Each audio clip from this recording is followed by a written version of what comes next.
Yo. Hey! Andraya Carter on the left coast. Good to see you. The Thanks left for being here. coast is good. That's a thing. It is. I've never heard that before. Oh, welcome. Left coast. Welcome. Thank you. Thank you. This is so cute.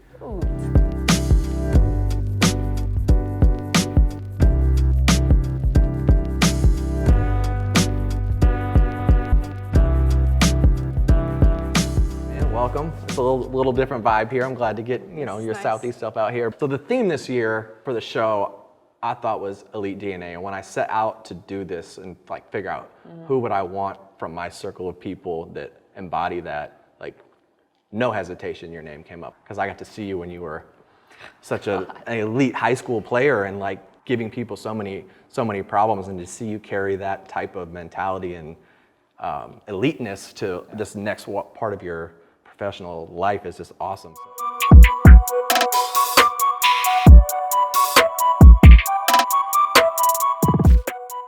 Jada from the block does customs for us, so she knocked out a pair for you. Hopefully, maybe sidelines on one of these football games. You want to take it easy on your feet and have an like Air Max. Is that like the DNA?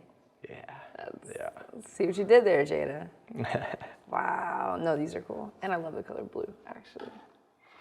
And the Dre on the side. Yeah, we got to personalize a little bit. Yeah, see? Okay.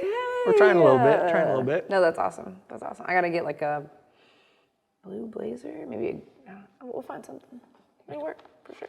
My goal I was just telling someone that once I like really get tenure in the field, I'm going to make outfits with the sneakers In mind. Yes. Beautiful. With, like, for sure. Can't wear sneakers yet. I gotta keep the heels on because I get it. show that I care and not too comfortable yet. Those are awesome. You haven't made it yet, so you No, can't I just can't show be up comfortable. you I can't can't show just up be in in sweats. sneakers on the no. God, no. Yeah, I can't do that. No, those are awesome. Thank you.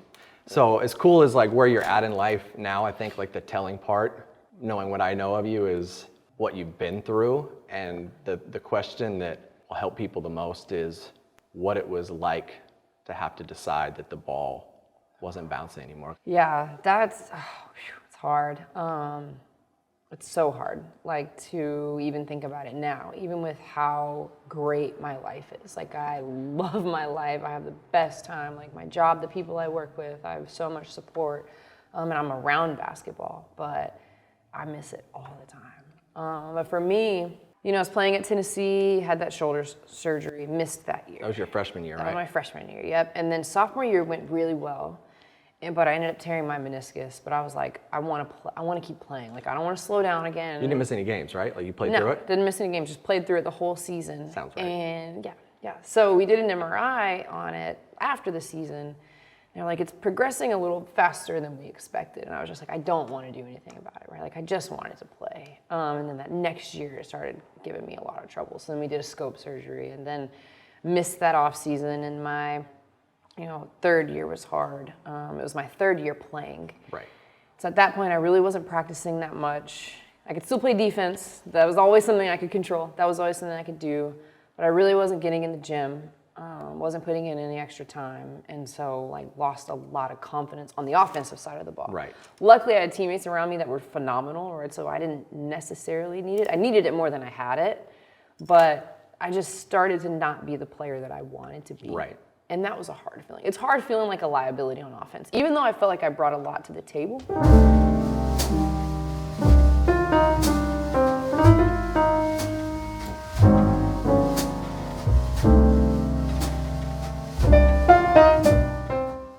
Talking to the doctors, they're like, you need to have another surgery. The bone bruising is really bad. I was having trouble walking. It's when you're getting the Toradol and you're bruising everywhere, and I'm just in pain, like sitting for a long time, standing for a long time, walking for a long time, anything. My knee was just killing me. And so finally the doctors were like, if you want to have kids one day and you want to play with them and you want to, you probably need to stop playing basketball. And it was really hard for a long time to just feel good about what I was doing or what I wanted to do. I mean, I had no idea. I thought I'd play basketball until I was like 40, like on some Sue Bird level. I mean, Yes. if your body had held up, I have no doubts. Well, I've heard stories of your trips, your round trips, Yeah. Atlanta to Charlotte and back and back and back. Yeah. I mean, broadcasting is a dream for a lot of people, especially that want to stay attached to sports. What does that grind look like? So I got lucky because even with where I started, which was a grind from there, I still very much had a jump start. So many veterans in the field have helped me. Like, it's almost, I've told a couple of people, it feels like it's almost been impossible to fail because I have so many people around me and behind me. It's like they just keep pushing me forward. But Maria, LaChina, they kind of suggested, hey, you should try this. Ask Tennessee if you can be the analyst for their SEC Network Plus games, like the online games. Yeah. So my first year, done with school, but I'm still finishing my master's degree. I asked Tennessee, we did like a practice game. And the Vol for Life Films, everybody there is incredible. And they helped me, and I did my first game. I actually found my first reel, like from the first games I ever did, and Chris, it's cringeworthy. It's so bad. Like, it's so bad. Is there a basketball equivalent, like scoring on the wrong basket yes. that bad? It's like dribbling off your foot, just picking it up and running with the ball. Like, it's so bad. I'll show it to you one day because it's awful. Basically, my assistant coach was at Kentucky. Okay. And she was like, hey, we're playing Mississippi State tomorrow. Our analyst can't do the game. And this was the year Mississippi State went to the Final Four. Okay. So they were really good. It was an online game. She was like, can you drive up and do the game? I was like, sure. Drove up to Kentucky, did the game. It went to overtime. And that's when I think people were like, who's doing this game? Like, Kentucky shouldn't have been beating Mississippi State. Mississippi State was an amazing team. Victoria Vivians, Tierra McCowan, Right. all of that. Loaded. That whole team. And so in overtime, people start to kind of talk like, who's doing this game? So then it catches wind, and everyone's like, you got to meet Pat Lowry. You got to meet Pat Lowry. So I'm like, okay. So I email her. She's like, I'll be at the SEC tournament. You know, I'll meet you in the lobby. We'll talk for like 5 minutes. So I was like, okay, SEC tournament. That's in Greenville. So I drove my car, slept in my car. I couldn't afford a hotel. Just, whatever. Sleep in my car, meet with her the next day. She's like, can you, sit in the truck with me tomorrow? And basically, we sit in the championship game. We sit in the truck for the championship game, and she's just picking my brain. She's like, what do you think they're going to run here? What do you think they're going to do on this? And I'm just like, probably Victoria Vivians in the corner, or I don't know, so-and-so here. And she was like, all right, next year, like next December, I'll give you 2 games on TV on the SEC network. If you do well, I'll give you more. So I was like, okay. That sounds good. So then the next year, I still drove to games. So like I would drive to do Tennessee's online games still. I'm living in Atlanta at this time. So I would drive to Tennessee's online games. I would do some of South Carolina's online games, just making the drive wherever I could. In between this job that I was working I worked at Wood Grain Distribution. Did I ever tell you about Is this the warehouse job? Yes. Beautiful. Yes. So moved to Atlanta from Knoxville. I get my master's degree, moved to Atlanta. I'm working at Wood Grain Distribution, which shout out to Wood Grain. Great people, not for me. Literally would answer the phone. Thank you for calling Wood Grain. This is Andraya. How can I help you? I'm like going into the warehouse, looking at crown molding, trying to see if we have crown 27 for these people. You right? still remember Yeah. Oh, I will never forget it. I will never forget it. And so anyway, but in between that, like I would take my like PTO and like just drive to a game, and then I'd drive back to whatever. And so I ended up doing like 2 TV games, and that turned into like 10. I did quit Wood Grain, and I started working at Orange Theory. Yes. So I started working at Orange Theory, which that I loved, still flexible. So then the next year, I think maybe Pat gave me like 7 games and a studio show, like just to try. So I'm like leaving Orange Theory, I'm driving to Charlotte, driving back, going to this game, coming back, like just making it work. And I did that for 3 years. And each year I got more games, or I got to try studio, or I got to try sideline, or I got to, and then this last season, at this point, I'm driving back and forth like every day. Like I would drive, do a show, drive back, coach classes in Orange Theory, and then I'd drive back, have a game, drive back, coach classes. And it was just, there were some days on the 4-hour drive, I just would go in silence. Like no music, no book, no podcast, because I was making the drive so many times. And what China Robinson said, the people who can be uncomfortable the longest, those are the ones who will be the most successful. And I was so uncomfortable making the drive, and you're tired, and you're like, then you get to Orange Theory, and they're like, oh, you were off yesterday? They want energy. They want energy. And they were like, oh, you're off yesterday? And I'm like, yeah, I was off, but I was in Charlotte. Like, it really wasn't an off day, but what do you need? And finally, May comes, and it's a full contract, a full-time, multi-year contract. And I was like, I can't believe it. So, okay, you mentioned the doubting process being a big part of getting out of basketball. Like, were there moments in that growth?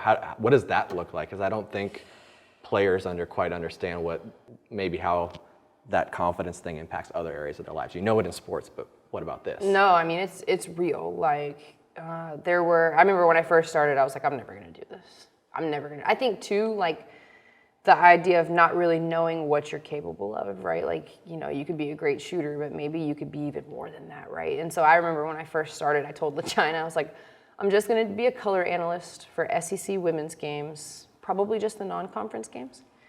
And now, I mean, it's like, I've done some color, but now it's studio. Yeah. And, today I had a Pac-12 game, and then I have, ACC men's basketball, and it's football, and it's just like exploded. I had no idea it was going to be any of this, and there were so many times along the way where I was like, I don't know if I'm going to be able to do this. Like, I don't know if I didn't feel confident, or I didn't feel like it was supposed to be me. And then I just had to trust, like, no, you're prepared, you put the work in, like, this is your moment. It's very much like this has become my new basketball. Like, I used to think, how great of a basketball player can I be? Right. And now it's how great of a sports broadcaster, commentator, analyst. Not just a women's basketball color analyst. No. What's been the most challenging, or maybe the scariest? Is it going out of the basketball realm? Is it going from color to sideline? Oh man, so it's all been really challenging, because luckily for me, it's a good thing. All of my first time doing anything was on a big channel. So like, it was never, some people were like, their first time, like my first time ever doing it was on the SEC Network Plus, like an online game. But everything after that was on the SEC Network or ESPNU or ESPN, or, like my first college football game on the sidelines was on ESPNU, and it was Texas A&M, and it was a night game. And so where you feel excited, you also feel like, this is my first time doing this, and I don't really have much room to mess up. Interesting. Because I'm not online. I'm not, like, you just feel like someone's going to see this. Right, exactly. I don't need to be a meme. Someone's going to see this. And so that made me really nervous sometimes. No one is, like, really cares. Like, if I make a small mistake, like, I think it's huge, but it's just I tripped over my words, but if I've prepared and I put the work in, that's the only thing that matters. Like, I'm going to stutter, I'm going to stumble, but prepare, put the work in, just like basketball. Like, if I was getting up my extra shots, I felt confident. Right. That's how I feel in this space. What's a rep look like studying something that's that foreign? So not that it's that foreign. Sports, you were around sports your whole life. But no, I mean, but 100%. The vocabulary is different. Yes, absolutely.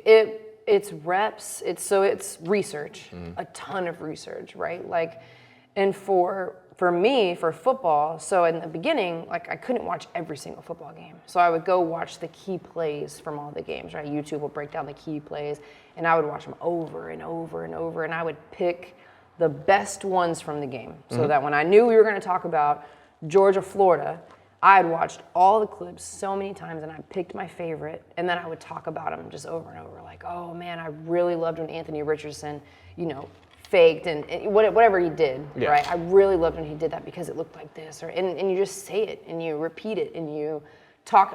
It's almost like talking to yourself, right? Okay. Like when you're in the gym putting up shots. For me, it's saying things and saying my thoughts out loud, like I'm telling them to someone, and doing the research and looking at the numbers so I can confidently say, like, no, they had 300 yards rushing, and last week they only had 100, and that was the difference, right? Because Jabari Small is so fast, and his cut, like whatever it is, like putting together my entire thought bubble on the game, I can confidently pull from that bubble. And zero hesitation. Without hesitating, yes. That's the thing, because when you have to be like, well, I think really what I think, that's when people are like, what? Yeah. But even you could have the most valid statement ever, and it's already... Yes, it's already taken away from it. So I wanted to have enough research, enough genuine thoughts. That's the thing too, I think in this, it would be way harder for me to sell something that I read. For sure.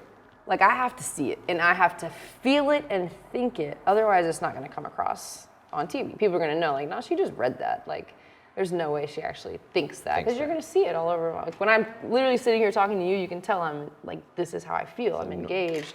that's how it's supposed to be on TV. There's skill in all of it, which has been the fun part. Like, I had no idea. Like, now there's just so many levels to it. You know how in basketball, like, there's so many ways to guard a screen, or there's so many things you can do in the game to be successful. That's kind of how it is in this space. I think in anything, you know, if you enjoy it and you enjoy the process of what it takes to be good at it, that's when success will come. I thought Kelsey's episode was, after listening to her, I wanted to all right, let me go study some film. Let me go watch some clips. Yeah, right? Yeah, like she just... Yeah, and I hope anyone who watches any of these that happen in the future, it's like, oh, elite DNA is kind of a thing. Like, in whatever space you're in, you can have elite DNA.